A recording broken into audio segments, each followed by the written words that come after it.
This is a Systems Game Review.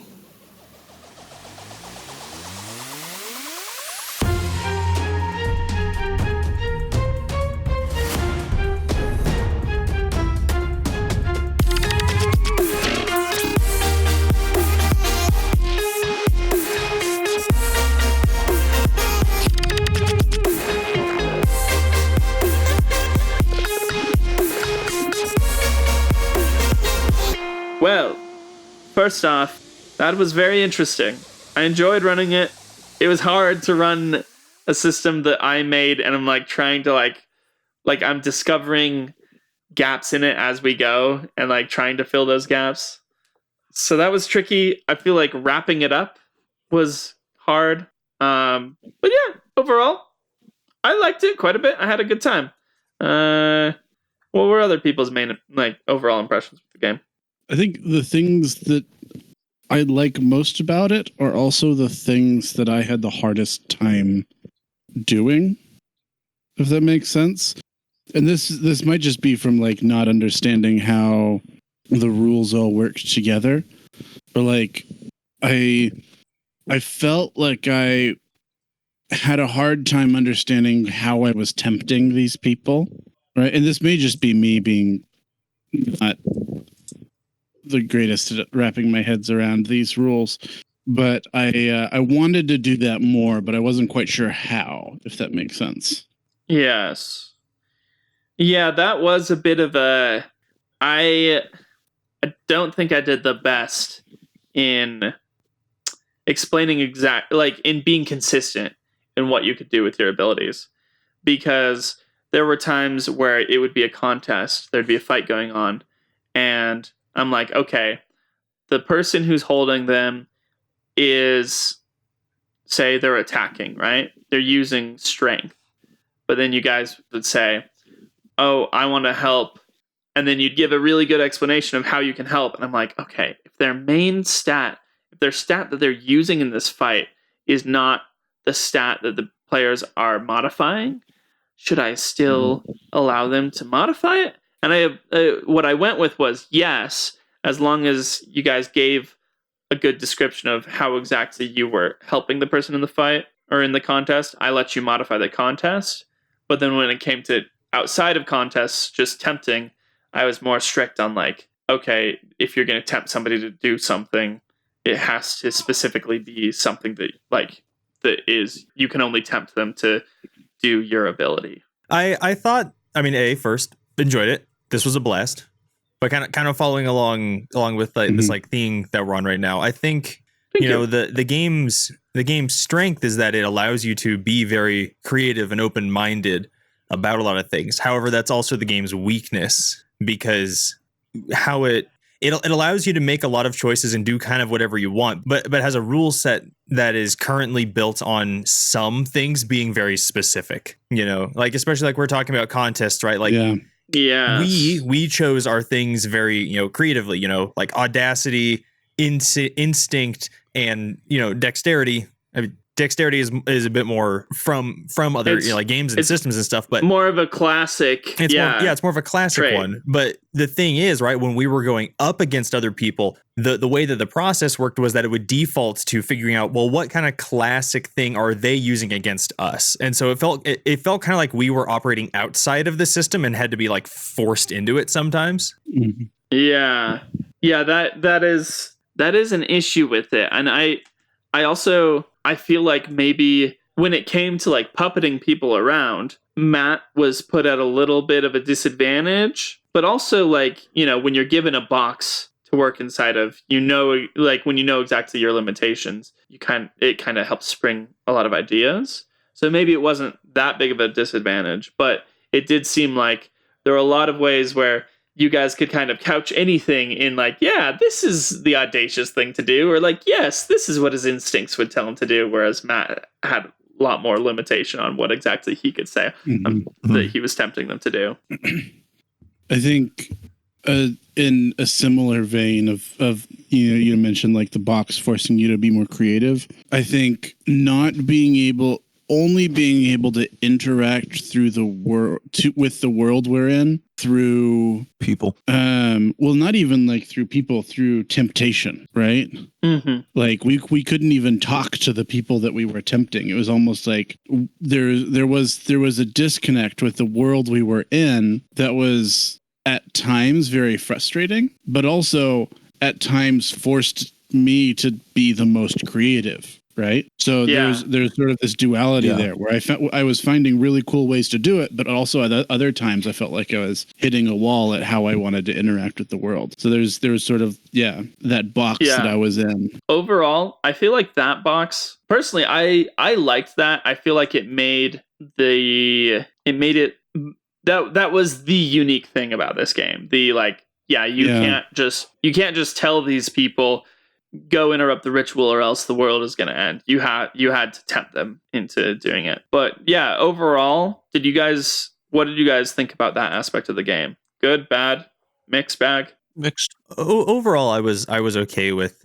the idea of temptation being the like tool that we interacted with the world with. But then again, I also chose one of the easiest ones to do that with. So my perspective is skewed. I like Audacity because each time it was easy to influence people to do things, but it was always very clear, like, that is audacious to do. Instinct, I don't know about that as a trait, because that one was always a little bit more squishy to me of like, how's this instinct? I mean, a lot of the times it ended up just being emotion. I like, Jeremy, you talk about being confused with what you could do. I was confused with what you could do. So we were both on the same page with that. It's a good question, honestly. And I did have a thought that I wanted to share. Yes, share that thought. The tempting, when I used it, it was very satisfying when I could figure out how to use it. Right, I think that should in whatever iteration this game continues to be. I think like that should be a focus of it. But there were times where I was wishing for more ways to interact. Like sometimes I do want to just yell at the guy in the head and be like, "Hey, like, listen to me." Yeah, I feel like it was hard to play a character. Yeah, exactly. Yeah, no, that's a good criticism, because this was definitely a game, not as much of a role-playing game though. Yeah, felt almost more like a puzzle a little bit. Yeah, I can agree. Which honestly, I don't know if I'll set out to modify that, because I like the fact that this feels very different from most RPGs. And mainly, I think that I need to make it shorter. Like, I think that, cutting down from 24 contests to 12 was good. I think I should cut it down further to like 6 or 8. Yeah. Because that's not even like a countdown until you lose.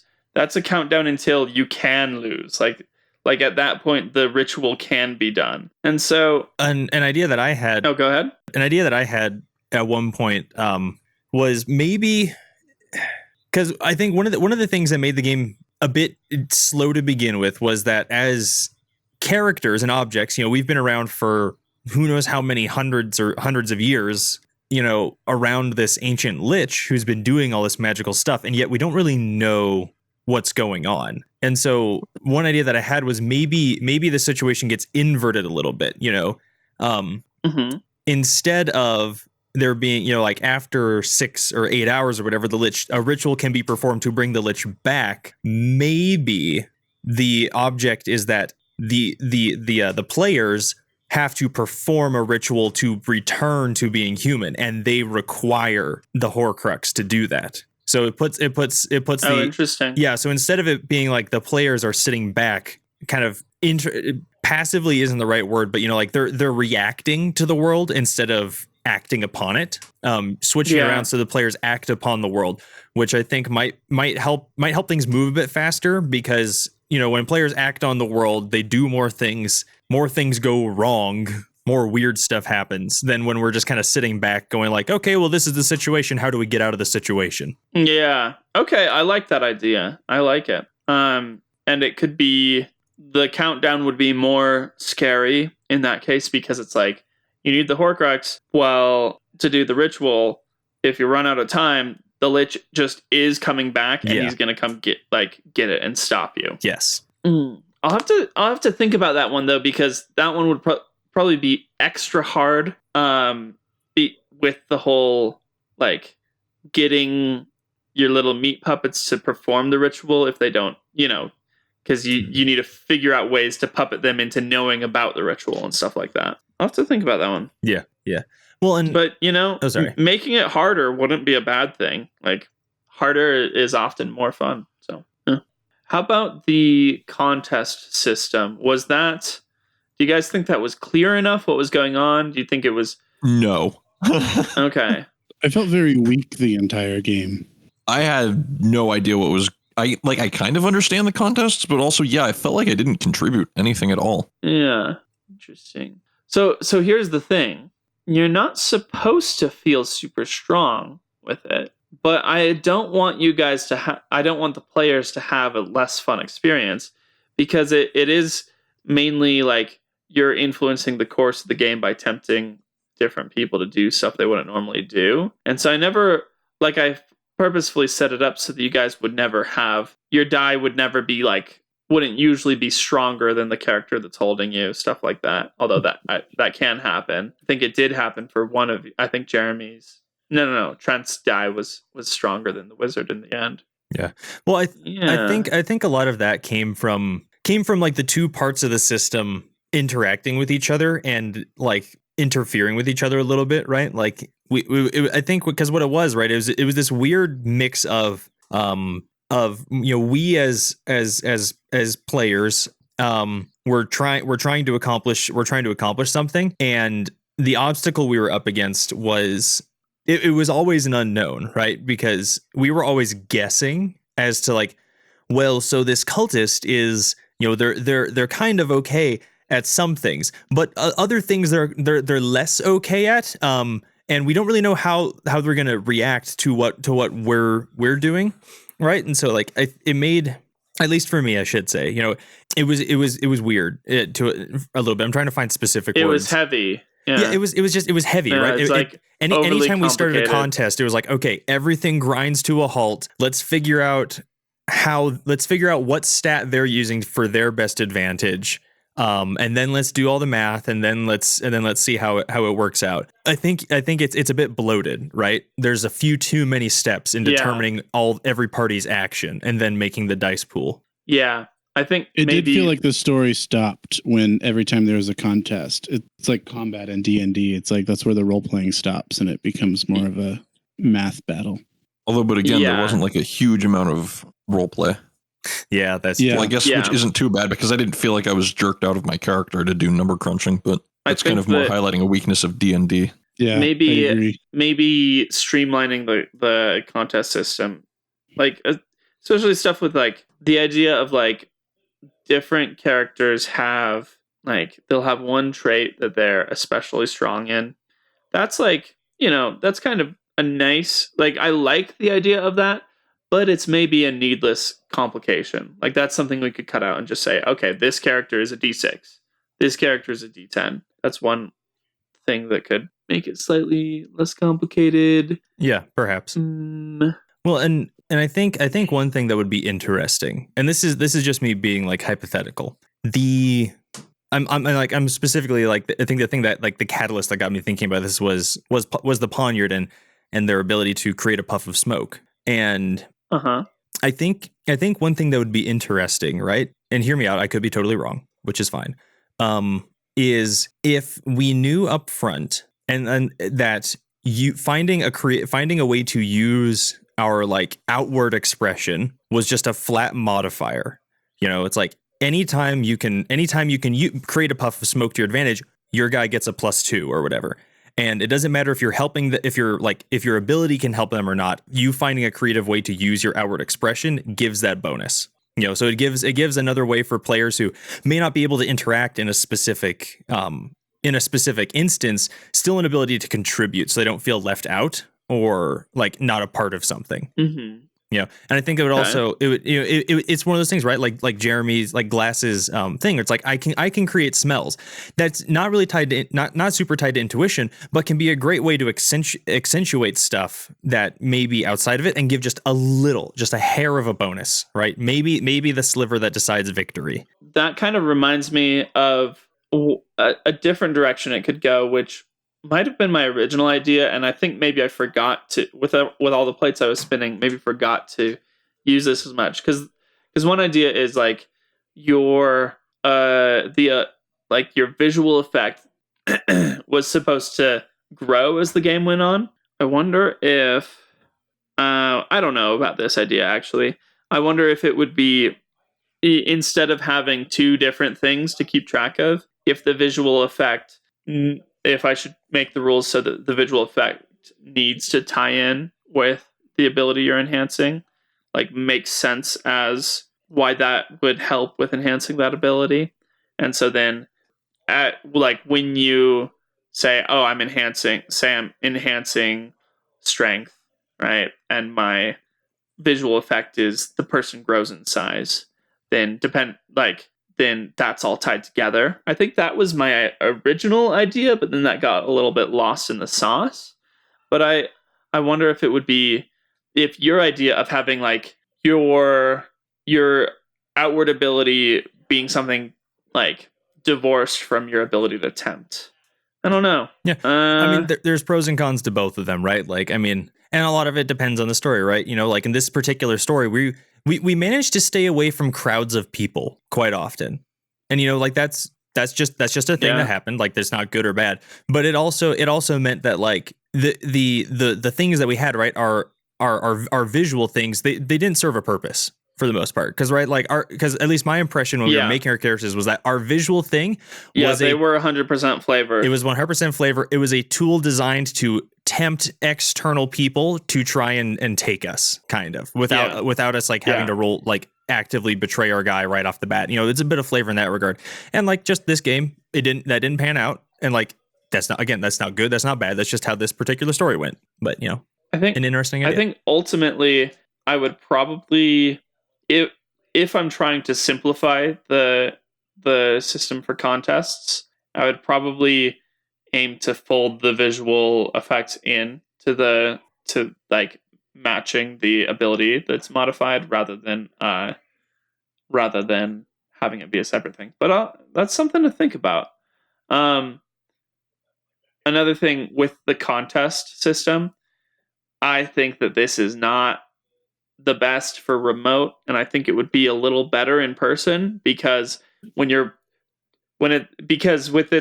this it's like, okay, this character is this die, this group of characters is this die, all right, it's very visually, like for me as I'm putting it together, it's very visually easy to sort out, like, okay, it's a contest between these three people and these two, all right, now we'll put these, we'll put the die for each character with the thing that it's modifying. Much easier to track what's going on when I have the picture in my head, and I feel like in person this system would be better than online. Here's my main takeaways, and then I'll ask you guys for any final thoughts. I think this game is fun. I think it's nice how different it is. I think the main changes I need to make are simplify the contest system, phrase the rules to make it much more clear what you can do, like ways that you can tempt players or tempt NPCs. And I had one final thought of something that really needs to change with this, but the thought left me, unfortunately. My brain turned off. Oh, don't you hate it when that happens? Right. Yeah. Hate it when that happens. First the internet turns off, then my brain turns off. Dang it. But yeah, simplify the contest system, make it more clear exactly what you can do and what you can't do. The last thing. This is something I hadn't mentioned yet, but it was a little, because it is kind of taxing for the person running the game in this one because they are voicing a lot of different people, and unless the characters feel a need to step in, it can be like the person running the game can continue to need to voice people and continue to find ways to I don't know, hint at how the plot should go. I think it would be helpful to have more guidance written out ahead of time of like, here's some characters that they could run into. Here's some locations. Here are the names for the locations.